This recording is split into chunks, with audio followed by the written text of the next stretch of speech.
can hear you.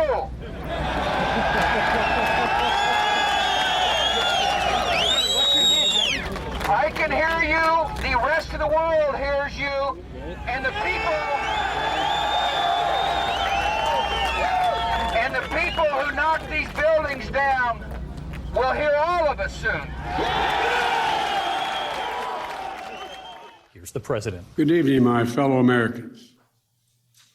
I want to talk to you about where we are in the battle against COVID-19, the progress we've made, and the work we have left to do. And it starts with understanding this.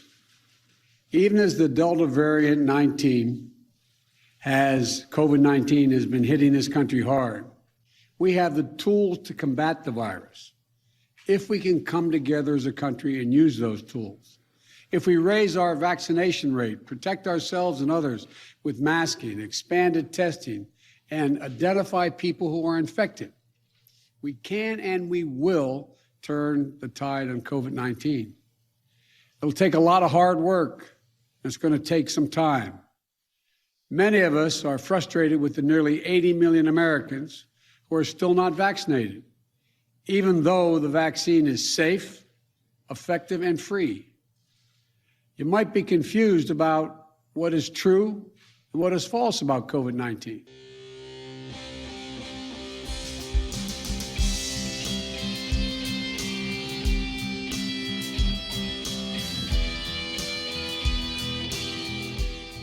Welcome back to Enemy of the Surveillance State, where we discuss news, tips, and open source tools to help you protect your privacy in an age of mass digital surveillance.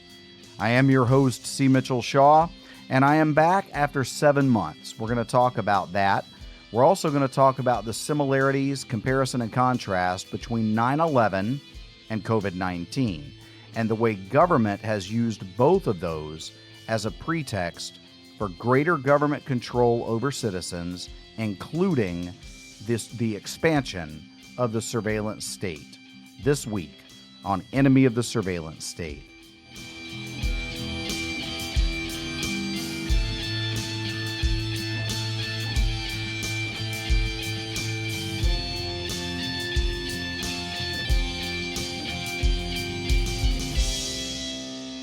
Alrighty then. So first, let's talk about the 7-month hiatus that I did not mean to take. And I apologize to you, the listeners, and especially those of you who continued month after month after month for those 7 months to support this show on Patreon. I feel like I owe you a bigger explanation than any of you have gotten so far on social media or messaging or anything else. So my family made a move from Richmond, Virginia, which is sort of one of the woke capitals of the East Coast, to the coastal Carolinas, and I'm not going to be more specific than that. I'm somewhere in the coastal Carolinas. In the middle of that move, and I've made lots of moves. In my life on this earth, I've probably moved, scores of times. Sometimes across town, sometimes across the country. We moved a lot when I was growing up. My family and I, my wife and my children and myself have moved several times for jobs or other reasons since my wife and I have been married. So lots of moves, never, ever had a move quite like this one. It was one thing after another. I was literally just bouncing back from COVID-19, picked up COVID right at the first of the year, and had a hard time shaking that, had no energy, had to push the move out a couple of times, finally made the move, and then had to get settled back in and start back to my day job, my regular bread and butter gig, writing for the New American and producing materials for them. That's the New American magazine. You can check me out there, thenewamerican.com, and see what I write over there. I also do occasional videos and things like that for them. So did that, made the move, bounced back from COVID, and then started trying to put my office together here. Now, my studio/office at the old house in Richmond was a building in the backyard, literally a work shed that I had converted into a studio and office. Here, I'm using the spare bedroom, and that has a lot of advantages. I'm right across the hall from a bathroom. I've got air conditioning and all that stuff. That's awesome. It's got its disadvantages sound-wise. I don't know if you can hear the difference. If you go back and listen to older episodes and listen to this episode, there's going to be a difference in the sound quality.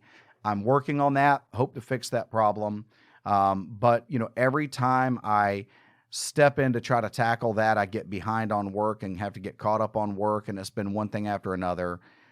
So I'm back, and I'm back right after the 20th anniversary of my aha moment, 9/11. Everybody has their thing. Like you ask people, when did you get red pilled? Or, when did you wake up, right? When did you realize that all is not well and that the government is sort of out to get you almost, right? And I'm not anti-government. Let me explain what I mean by that. So I'm very pro-government, but I'm very pro-constitutional government, which means that for most of my life, I'm against the kind of government that we've had most of my life. And I didn't realize that. I was a post 9/11 patriot. And I've said that a couple of times on the show here before and in other venues. So that may not be a lot of news to some of you, but let me sort of flesh out what I mean by that. Prior to 9/11, I thought good things about America. I felt warm and fuzzy about America. I always voted a straight Republican ticket because that's what you do if you're a patriot. But I was a patriot without any degree of depth or understanding. And then 9/11. I remember exactly where I was. I was selling cars at a Honda dealership in Petersburg, Virginia, just south of Richmond, and was late to work that day. Came into work late. It was a Tuesday, as we all remember. And I was running behind, so I'd grabbed my tie on the way out the door. I figured I'd put that on when I got there. I grabbed my razor, my toothbrush. I figured I'd brush my teeth and shave my face at work. So I step into the bathroom right off the service area of the dealership and, get myself all shaved and get my teeth brushed, get my tie straightened up. And I'm stepping out of the bathroom to go put my shaving equipment and my toothbrush and all of that in my desk drawer.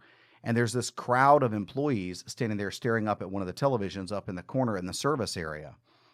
And one of those guys was our sales manager, whose job it was when he saw any of us looking at the television to say, hey, don't you have some customers you can be calling? Don't you have some prospects? Don't you have something you can be doing besides watching television? But he was looking at it, so that really got my attention. And I looked up, and the first building was smoking. And, we're all trying to figure out what's going on. The talking heads on media are talking about a plane crash. And we're watching it when the second plane hit. And then it became really obvious, really quick, that this was not an accident, that America was under attack. And then, within a short period of time, the story of the plane hitting the Pentagon and then the field in Pennsylvania. And I was really never the same after that. I don't think anybody who was old enough to really know what was going on in that moment has ever really been the same. But it wasn't 9/11 per se. It wasn't 9/11 proper that did that to me. It was the weeks and months that followed with the creation of the Department of Homeland Security, the passage of the Patriot Act that nobody had read. It's the size of a dictionary. And it passed, very, very quickly. Nobody bothered to read that. It was one of those, you got to pass it to find out what's in it kind of things. And cameras popping up on street corners, warrantless surveillance, all of these things. Now, I had voted for George W. Bush because, again, as a Christian, Jesus wanted me to vote a straight Republican ticket. And my tongue is kind of in my cheek when I say that. I am still a Christian. I'm Catholic now. I believe in our Lord Jesus Christ. But too many Americans, especially then, and now to a different degree, but too many Americans with religious values tend to they sort of offload all of their responsibility onto our Lord's shoulders as if he's the one who's got to manage all of our affairs. And yes, God does intervene in the affairs of men, but usually it is through men. It is through us, through his people, his hands and feet, his eyes and ears here on this earth, whose responsibility it is to occupy until he returns, to sort of take that responsibility for those things that are ours to be responsible for. Well, there I was in my late 20s, I guess, by that point, and watching all of this happen. And I realized that I wasn't taking those responsibilities. I wasn't even informed about what it meant to be a republic versus a democracy. I wasn't really informed about the key differences between what it meant to be a Republican or to be a Democrat. I wasn't really informed about the key principles of the founding of this nation, and I realized that I had to be. So in the weeks and months that followed 9/11, I really fell out of love with George W. Bush really, really quickly there.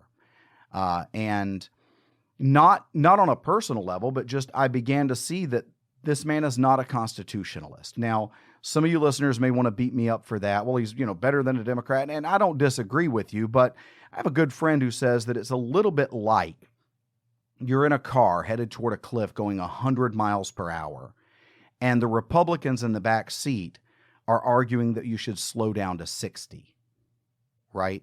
It doesn't matter how fast you're going. When you cross the lip of that cliff, you're going to fall at terminal velocity anyway.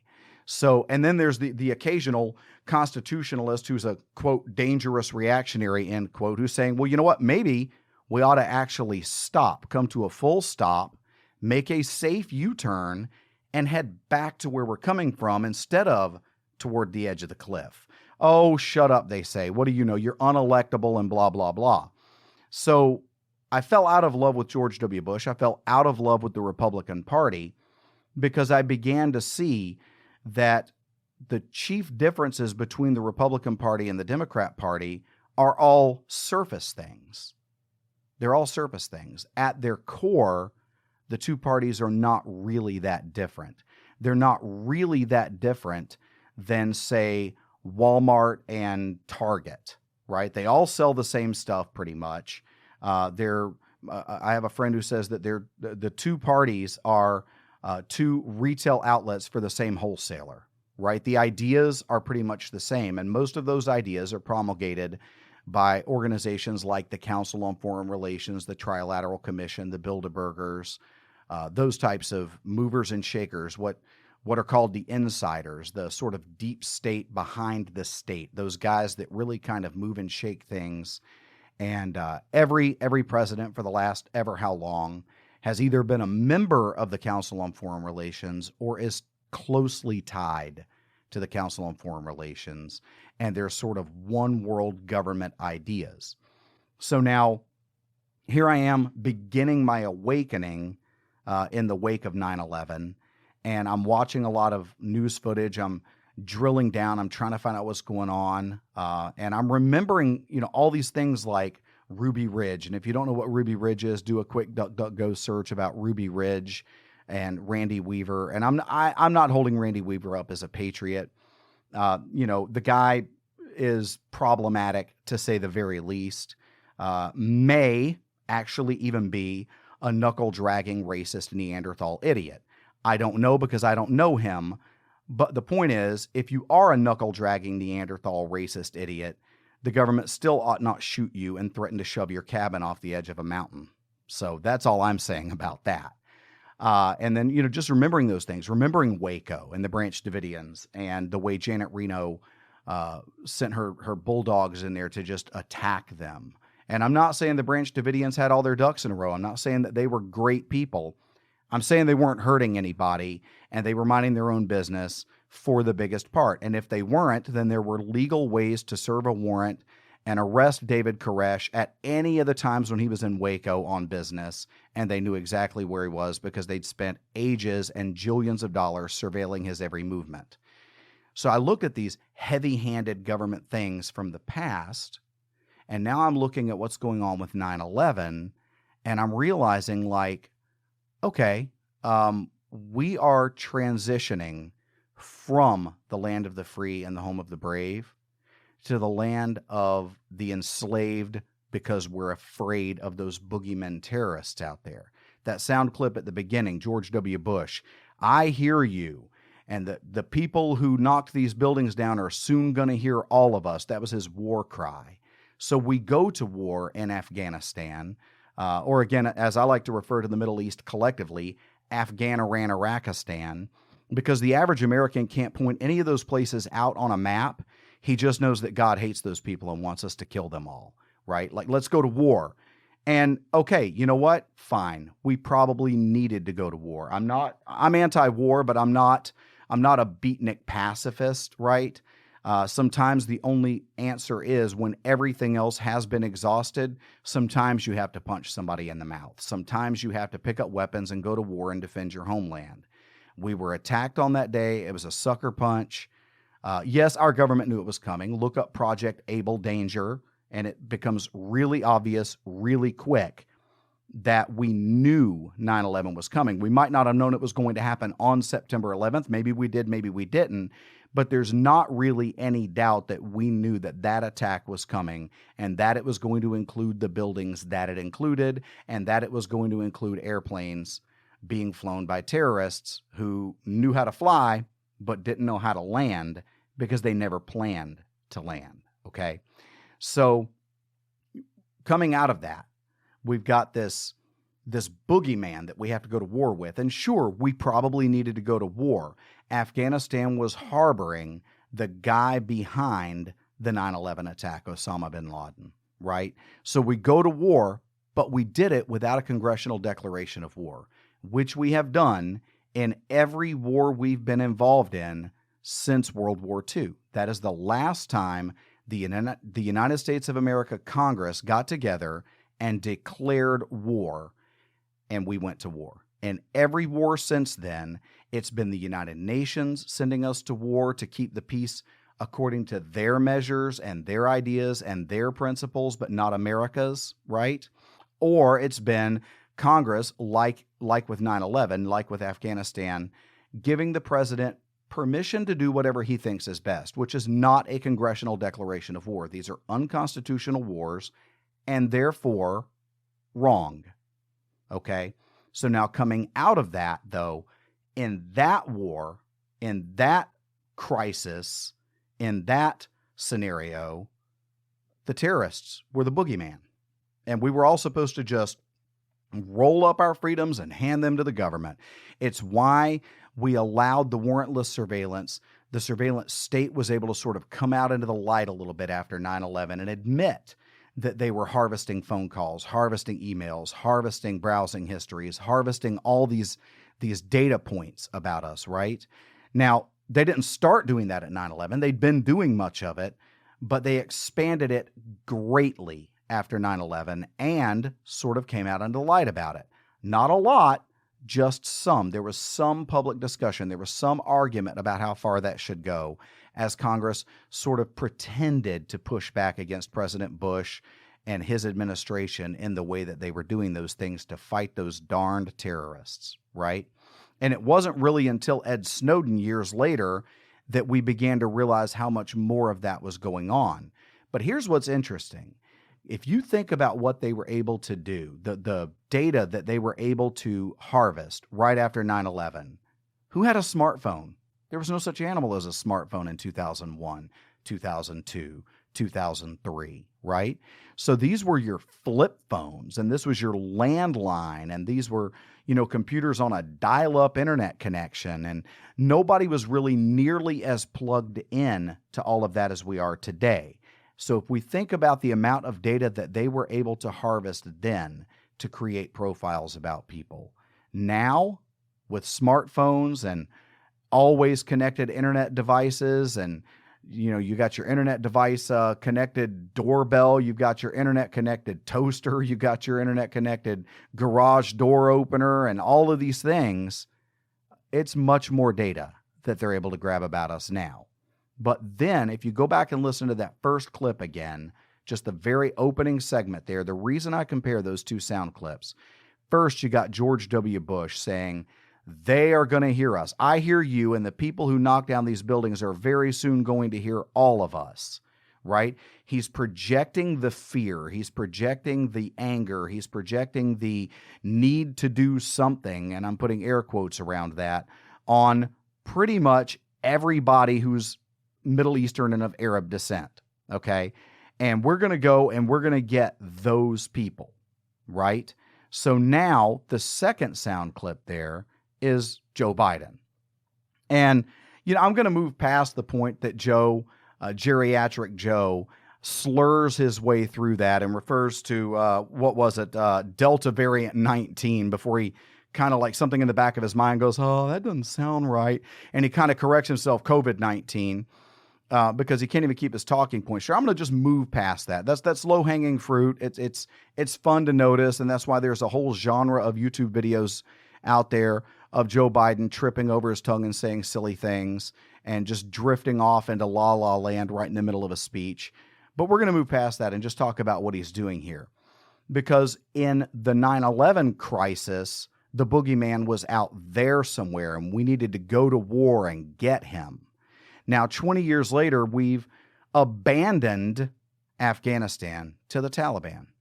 Taliban is back in control after being kept at bay for 20 years by American blood. Now, again, we had no constitutional basis for that war, so as a matter of principle, as a matter of we need to be abiding by the Constitution, I was against that war. But there is a point at which you have bought yourself a moral responsibility. If a man is unfaithful to his wife and sires a child on the side with his mistress, he can't now just come to his senses and say, this whole relationship is wrong and I'm just walking away, right? No, well, that's fine. But now you've got a responsibility. Now there's a child alive in this world that you are responsible for clothing and feeding and getting through school and bringing to maturity. That's your responsibility. Should not be your responsibility. Should never have happened. But it did happen, and now you've got a responsibility. So, Uncle Joe decides we're just going to pull out of Afghanistan. Like, that's it. We're done. We're out of here. And just give the whole thing back over to them, because the major pretext today isn't so much terrorism. The pretext they're going to ride for all it's worth today is Delta variant 19, as Joe said, right? So they're going to ride COVID-19 for all it's worth. They're going to milk it for everything they can get out of it. And they're going to use it for contact tracing. They're going to use it for increased surveillance. They're going to use it for increased censorship. So, I've shifted gears a lot over the last even year. If you had asked me a year and a half ago, whether I thought that companies like Google, Facebook, Twitter should be barred from banning certain people from their platforms or censoring certain content, I would have made that typical free market argument of, no, that's a private business. They can do what they want to do. They're not, the government. So, we don't have the right to regulate what they can or can't do as private businesses. But I've come to realize they are not private businesses. They are, in a sense, an ad hoc part of the government. Many of them have received, in fact, all of them, I think, all of the ones I just mentioned, have received major government funding in the past. They work together hand in hand with government on major initiatives. I don't think there's any dispute that the big tech companies are so deeply in bed with the government that it's hard to tell where one stops and the other begins. So when they censor, that really is tantamount to government censorship. When they ban, that is really tantamount to government banning. And that is where we are. We're at a place now where with COVID-19, all bets are off. You can't say this, you can't say that. This episode, I'm going to post it to social media. I'm trying to race back through my mind. Have I said anything on here that, they could, oh, well, that's misinformation. That's fake news. And we're going to take this down. You know what? If I have, and they do, to heck with them. I don't care, because I'm not going to censor myself out of fear of having someone else censor me. The end result is the same.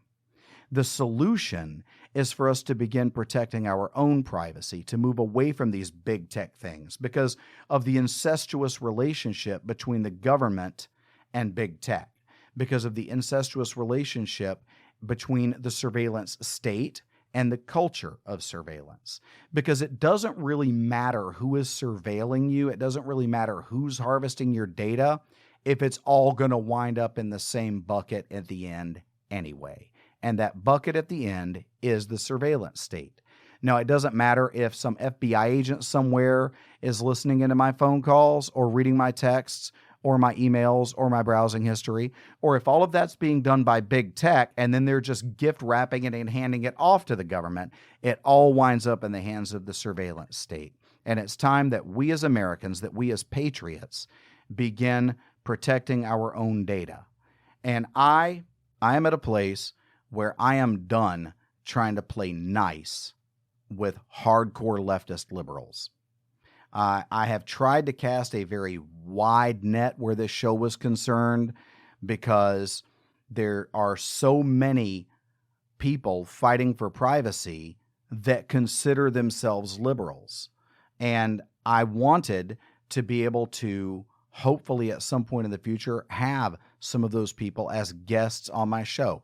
Love to have someone from the Electronic Frontier Foundation come on the show and let's talk about privacy issues, though I disagree with them about things like net neutrality and LGBTQ plus, et cetera, rights.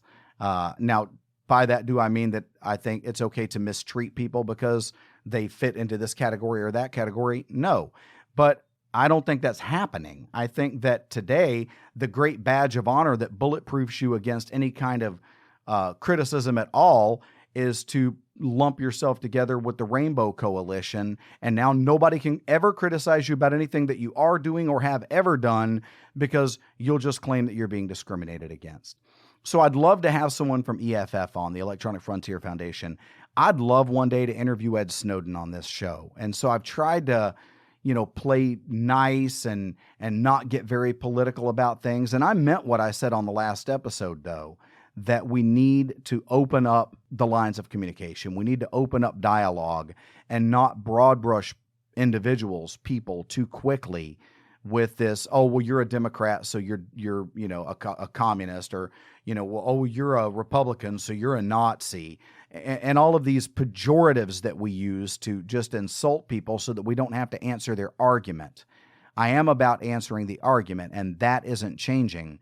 But what will be changing in the tone of this program and the tone of this podcast is that I'm not going to play nice anymore. I'm not going to go out of my way to ignore inconvenient things, because if I address that, then I'm liable to step on someone's liberal little toes. If you're listening to the show and you're a liberal and you like what you hear, great, keep listening. If you're listening to the show and you're a liberal and I've hurt your feelings, go find another podcast. There are lots of them. And that's kind of where I am. It's time for us as patriots, as I'll say conservative. I don't know that term fits me. I prefer constitutionalist. Okay. It's time for us as constitutionalists to stand up and take back our own, right? To say, no, the Constitution says, and here's what I believe, and here's why I believe it, and here's why I defend that, and here's why I'm against that. Make the arguments, inform ourselves, protect our privacy. And the biggest part of that is going to mean you need to end your relationship with Google and as much other big tech as you can. In coming episodes, starting next week and every week after that, until I have exhausted as much as I possibly can, I'm going to be talking about how to de-Google your life. And some of it is going to be really simple stuff. And some of it's going to be a little more technological, and you may have to find somebody with tape on his glasses to help you do it, or go onto the web and do your own research and figure it out. But this is what it's going to take if we're going to be free and continue to operate as enemies of the surveillance state, because I think you know by now that the surveillance state is your enemy. They're out to get you. It's just that simple. They are not harvesting all of your data because they're bored and don't have anything else to do. They are harvesting your data because they see you as a potential enemy. And if you hold certain ideas, if you believe certain things, if you hold certain opinions, then you are considered their enemy. If you don't believe it, post some of those things live on Facebook or Twitter and see how long it stays up. Put it up on a YouTube video and see how long Google leaves it there. So it's time to begin ending your relationship with these companies that are not on your side, with these companies, these big tech companies who exist for the sole purpose of harvesting your data and using it against you. And starting next week, I'm going to be drilling down step by step, week after week, into one element after another about how you can end your relationship with Google. I'm going to move on from there to talk about whether or not you ought to be using social media. And if so, some ways that you can do that to sort of mitigate some of the dangers and some of the surveillance features that are just baked in to social media. So that's my tirade. That's my comparison between 9/11 and COVID-19. Both of them, look, I'm not a COVID denier. There really is a virus called COVID, and it really has killed some people. Do I personally believe that it has killed as many people as the state tells me it has? No, because one, they habitually lie to us. Two, the math just doesn't work. And three, if this virus was as bad as they say it is, most everybody you know would be dead by now, right? So I don't believe that personally. Based on the research that I've done, I tend to believe that COVID is not as bad as we are being told it is. I also do not believe that masking and vaxxing are necessarily the best answers to dealing with COVID. And I'm phrasing that very carefully. You know what I'm saying, but maybe I haven't crossed any lines so that when I put this video up on YouTube, they're just going to wind up taking it down. Let's find out. And when I say video, of course, I just post the audio, but you'll figure it out. And do I think that COVID rises to the level of 9/11? No, I don't. I don't think we were just attacked by a foreign power. I don't think we were just attacked by a loose assembly of terrorists all working together to bring down the great Satan. I don't think it's that bad. I don't think COVID's as bad as 9/11, but the reaction to it has been at least as bad as 9/11, as government has grabbed onto this thing and ridden it for as far as they can. It might be the only thing Joe Biden's got going for him. Every time something else falls apart, he just goes back to COVID or the environment or one of his tried and true whipping boys. And it's about time that we as patriots rise up and figure out how to communicate amongst ourselves in a way that's off the grid, in a way where I can do the internet searches that I need to do to find out what I need to find out, and I can communicate that to some of my friends in my circles and in my groups without shouting it out loud from the rooftops for anybody in the surveillance state to hear, read, and harvest. So we're going to be talking about that in the coming weeks. God bless you. Thank you for your continued support. If you are not a supporter of the show, please consider supporting on Patreon. There'll be a link in the show notes down below. God bless you, and we'll see you next time on Enemy of the Surveillance State.